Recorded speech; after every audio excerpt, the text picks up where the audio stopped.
para lermos a palavra de Deus para a nossa meditação, o texto que se encontra na carta do apóstolo Paulo a Timóteo, no capítulo 2, a partir do versículo de número 9.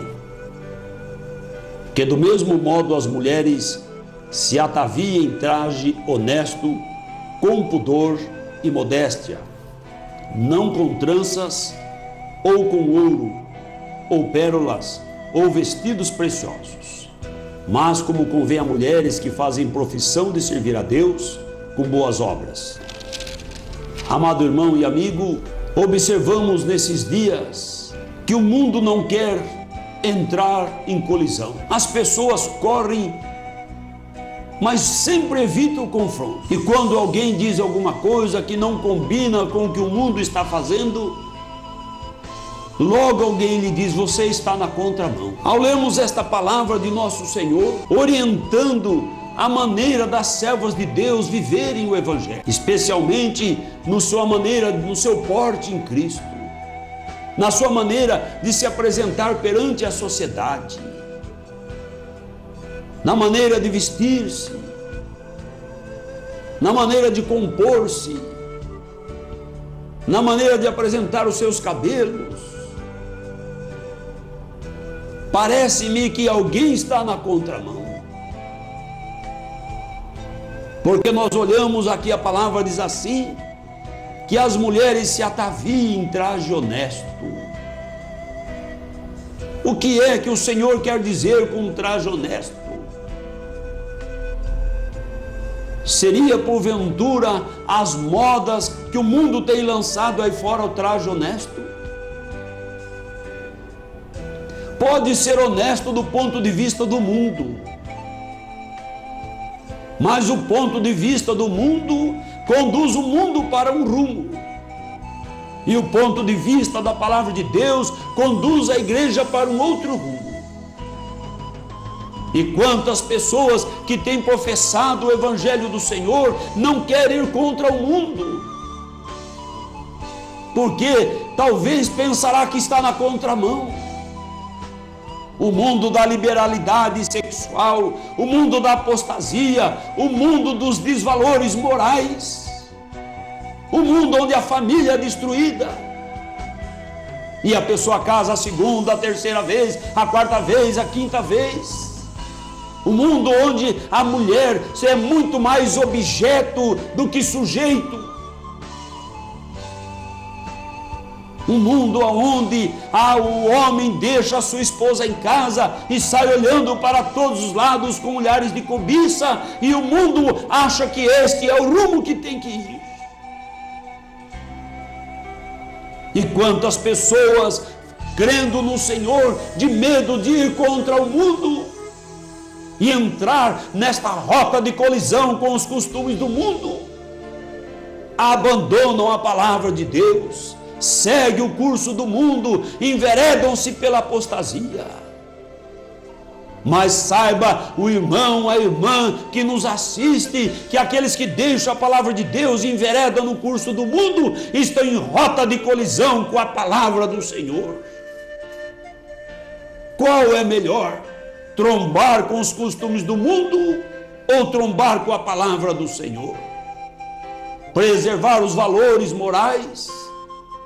Há poucos dias víamos um artigo de um famoso pregador comentando o texto da palavra de Deus que está em Deuteronômio, e ele disse que a palavra do Senhor lá em Deuteronômio 22, versículo 5, onde diz que não pode haver na mulher traje de homem, e nem haver no homem a vestimenta ou traje da mulher. E ele, fazendo o seu comentário, o ilustre pregador dizia: está correto, está escrito isso, mas é o mundo, a sociedade que vai dizer o que é traje de homem e o que é traje de mulher. Não é de se admirar que ilustres pregadores, teólogos de renome queiram que a igreja vá a reboque do mundo. Não é mais a palavra de Deus que traz inspirada a instrução para os servos e as servas de Deus. É a sociedade agora que ensina a igreja a maneira de viver. Traje honesto, ele diz assim, com pudor. Traje honesto é aquele que traz pudor. E olhando a palavra pudor, que vem do grego, ela é entendida como vergonha de exibir partes do corpo. É só olhar no dicionário da língua portuguesa. Vivemos numa sociedade egoísta, numa sociedade onde tudo é para o homem. Vivemos numa sociedade onde as mulheres a cada dia mais exibem o seu corpo, quando não todo, grande parte dele. Isso para o mundo é correto, porque o mundo não tem nada com Deus. Mas isso para a mulher que quer servir a Deus é errado, porque a mulher que quer servir a Deus, aqui diz as mulheres cristãs, deve ter esse trajo com pudor. Não é exibindo uma parte do corpo aqui, uma ali, para que as pessoas que passem fiquem olhando e mentalmente cobiçando, cometendo adultérios, pensamentos malignos. Porque a mulher que tem esse comportamento, ela também leva a culpa por provocar o pecado. A mulher tem toda a liberdade da sua intimidade com o seu esposo, porque Deus assim fez, desde o princípio. Deus criou masculino e feminino. Mas o mundo vai buscando as invenções. E aqui a palavra do Senhor trata o modo das mulheres se ataviarem, com honestidade, para que não seja objeto de pecado, de adultério, de cobiças, mas seja reservada para o seu esposo. E ele diz assim, com modéstia. Modéstia é a manifestação externa da virtude ou da pureza interior. Quantas pessoas têm nos dito, e às vezes pregadores até ensinam, talvez a irmã que me assiste já ouviu: Deus só quer o coração, Deus não está preocupado com a maneira de vestir, isso é tradição, é ensino do homem. De fato, amados, a Bíblia diz que a igreja está fundamentada nas doutrinas dos profetas e dos apóstolos, e eles eram homens. A Bíblia não diz que a igreja está fundamentada na doutrina de Jesus, que é Deus, mas nas doutrinas que Deus ensina ou deu-nos através dos apóstolos e dos profetas. Então, o que está na palavra de Deus aqui não trata de ensinamento do homem, mas ensinamento do Espírito Santo através de homens, como nos diz as Escrituras, homens inspirados falaram através do Espírito Santo. Quem quer servir o Senhor deve buscar o Espírito Santo na sua vida, porque o Espírito Santo é que guia o homem e a mulher na verdade das Escrituras. E aqui nos diz a palavra do Senhor, com pudor, com modéstia, com essa manifestação externa de uma pureza interior. A mulher que tem a pureza interior, que se reserva para o seu esposo, ela tem acanhamento, ela tem vergonha de exibir o seu corpo. E é assim que vive as mulheres que servem o Senhor. E ele diz aqui, não com tranças. Quantas pessoas têm deturpado o texto da palavra de Deus, às vezes ensinando as irmãs a trançar o cabelo. O cabelo é longo, trança que fica bom. Mas aqui no texto sagrado diz, não com tranças. E aí eles inventam a ladainha, a anedota. Não, é que o povo usava trança com ouro, e aí enfeitava, fazia trança para fazer adorações malignas. Mas aqui a palavra do Senhor não tece esses comentários, simplesmente diz que a maneira da mulher se portar é não com tranças, ou com ouro, ou com pérolas, ou com vestidos preciosos. É muita exigência? De maneira nenhuma, porque Deus exige aquilo que é necessário, e é necessário que a mulher que quer servir o Senhor assim se comporte. Diz a palavra do Senhor vestidos preciosos, pérolas, ouro. Diz a palavra que não faz parte, mas eu vejo muitas mulheres conhecidas como servas de Deus, se enfeitando. E nós encontramos nas Escrituras, no Antigo Testamento, a mulher que se enfeitava. O nome dela era Jezabel. E lá no livro de Apocalipse, quando Deus repreende o povo que está em desconcerto e na apostasia, ele diz, repreendendo, porque toleras Jezabel. Jezabel até hoje está no meio do povo chamado evangélico. A doutrina, o ensino da apostasia, do pecado, da vaidade, de que pode estar usando todos os penduricalhos que o mundo usa para vaidade, cobiça e pecado, e esquece-se que tem que santificar a vida no interior, e esse interior reflete no exterior, na maneira de se vestir, na maneira de falar, na modéstia, na simplicidade, na maneira separada do mundo, não acompanhando o curso do mundo, ainda que entre em colisão com o mundo, mas acompanha o curso da palavra de Deus, subindo para a glória do Senhor Jesus Cristo. E é aqui ainda no capítulo 15, no versículo 15, ele volta a dizer assim, com modéstia. O Senhor enfatiza, e são muitos textos da palavra do Senhor.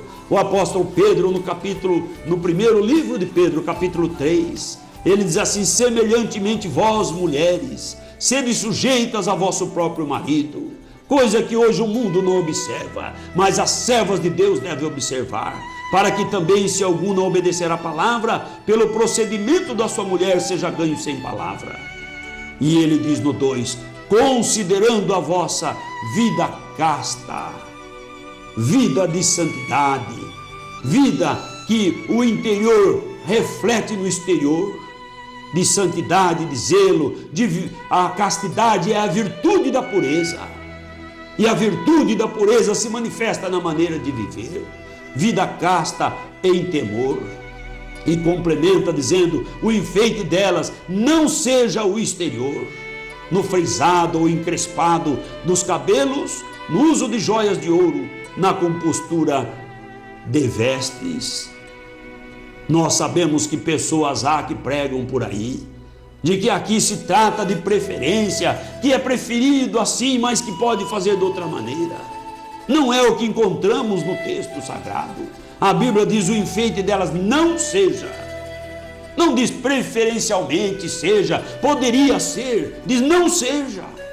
O texto é muito claro, o enfeite delas não seja o exterior, no frisar de cabelos, no uso de joia, na compostura de veste. O enfeite da mulher cristã está na graça de Deus no seu coração, na pureza interior, na modéstia manifesta no seu viver, na compostura das suas vestes, no uso daquilo que Deus permite para a mulher cristã, manifestando a graça do Senhor Jesus Cristo no seu falar, no seu agir, na sua maneira de andar. E diz assim no versículo 5, porque assim se adornavam também antigamente as santas mulheres que esperavam em Deus e estavam sujeitas a seu próprio marido. Assim adornavam-se as mulheres antigas. E alguém diz assim, mas hoje não é tempo mais do antigo, hoje nós vivemos a era moderna, pós-moderna, século 21, é outro tempo. Mas a palavra de Deus é ontem, hoje e eternamente. Jesus Cristo é o mesmo ontem, hoje e eternamente. E Ele nos diz, ainda que passe os céus e a terra, mas a minha palavra não passará. Nós sabemos, e você, amigo que é cristão, sabe que Jesus vem buscar a sua igreja. E qual placa que Ele vai levar? Qual denominação será que Jesus vai arrebatar? Será que Jesus tem alguma denominação? Ele vem buscar a sua igreja. E a sua igreja de hoje é a igreja do primeiro século. Porque hoje Deus tem feito soar a mensagem da restauração da igreja, enviando a sua palavra para que a igreja hoje volte a guardar a palavra do Senhor como foi guardada no primeiro século. Porque Ele vem buscar para si um povo seu, zeloso, especial de boas obras. Então, irmã, coloque-se na presença do Senhor Jesus. E quantas vezes até dentro, seja sincero você, irmão. Quantas vezes você ouviu algum comentário desairoso de uma irmã ou sobre uma irmã? Olha a roupa que ela está hoje. Aquilo é roupa de estar na casa do Senhor? Ah, mas é ele que está com os olhos cheios de adultério, coração cheio de rapina. Ambos têm culpa. Falta pureza naquela que se exibe e falta pureza naquele que está olhando com os olhos de cobiça. Mas Deus está purificando o seu povo para levar para a glória celestial. É tempo de deixar de lado a apostasia. Não importa o quanto o seu pastor, o seu pregador, o seu mentor, ou o seu bispo, ou seja lá quem for, queira largar o caminho. Olhe para a palavra do Senhor Jesus Cristo, porque o caminho do Senhor é estreito e apertado, mas conduz à glória celestial. Poucos são os que andam por ele, e nós esperamos que você que nos assiste seja desses poucos, mas que habite na glória do Senhor Jesus Cristo, confiando nele, clamando para que o Espírito Santo esteja sobre a sua vida, para guiá-lo e guiá-la na verdade da palavra do Senhor Jesus Cristo. Eu sei que as nossas irmãs são desmerecidas e zombadas, mas eu sei também que Jesus, o nosso Deus, também foi desmerecido e zombado. Eu sei que os nossos irmãos que pregaram o batismo no nome de Jesus, segundo o que lemos em Atos, foram presos. E alguém disse a Pedro: vocês encheram Jerusalém desse nome de Jesus, nós não queremos ouvir mais. Não importa, nós, enquanto Deus nos der graça, falaremos da restauração, falaremos do nome do Senhor Jesus Cristo, falaremos da palavra de Deus, para que aqueles que são de Deus se despertem e venham para, restaurando as suas vidas através da palavra do Senhor, subir a encontrar com o Senhor brevemente. Louvado é o nome do Senhor Jesus Cristo. Que Deus abençoe a sua vida e que você não ande na contramão da palavra, ande na contramão do mundo, na mão preferencial da obediência da palavra do Senhor Jesus Cristo, para subir com ele nesse arrebatamento que se aproxima. Que Deus abençoe o seu coração e a sua vida. Amém.